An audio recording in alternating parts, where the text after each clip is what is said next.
Wait పెరగకుండా ఉండాలి అంటే మీరు చేయాల్సిన ఇంకొక ఇంపార్టెంట్ది ఏంటి అని అంటే ఓవర్ పెస్టిసైడ్ ఫుడ్ తినకుండా మీరు ఆర్గానిక్ ఫుడ్ తినడానికి చాలా వరకు ట్రై చేయండి.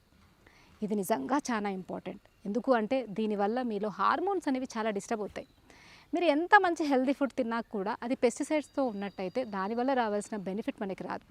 చాలామంది అంటూ ఉంటారు, మేడం ఫ్రూట్స్ తింటే షుగర్ పెరగదంటారు, ఫ్రూట్స్ తింటే వెయిట్ పెరగదంటారు, కానీ మాకు ఫ్రూట్స్ తిన్నా కూడా అంత బెనిఫిట్స్ ఏం రావట్లేదు అని అడుగుతారు. దానికి మెయిన్ ఏంటంటే మీ ఫ్రూట్స్ అంతా కూడా కెమికల్స్తో లోడెడ్ అయి ఉన్నప్పుడు మీకు దాని నుండి రావాల్సిన పాజిటివ్ రాదు.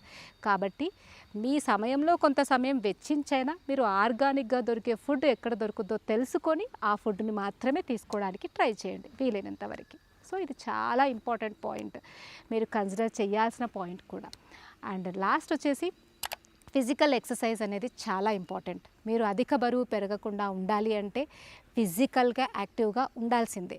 ఇది మస్ట్ అండ్ రూల్. చాలామంది ఏంటి అంటే ఎంతసేపు ఏం తింటే లివర్ బాగుంటుంది, ఏం తింటే వెయిట్ పెరగము, తినడం కాదు, ప్రోటీన్ షేక్స్ తాగడం కాదు, వెయిట్ పెరగొద్దు అంటే మీరు ఫిజికల్గా యాక్టివ్గా ఉండాలి.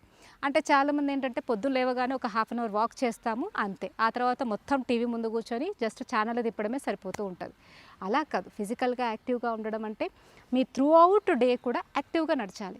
పొద్దున్న లేసారంటే ఒక 1 అవర్ వాకింగో ఎక్సర్సైజో చేసి వచ్చిన తర్వాత కూడా గంటలు కూర్చోవడము, మధ్యాహ్నం పడుకోవడం అలాంటివి మానేసి యాక్టివ్గా లైఫ్ స్టైల్ని మీరు ప్లాన్ చేసుకోవాలి. ఇలా చేసినట్టయితే వెయిట్ అనేది అస్సలు పెరగరు.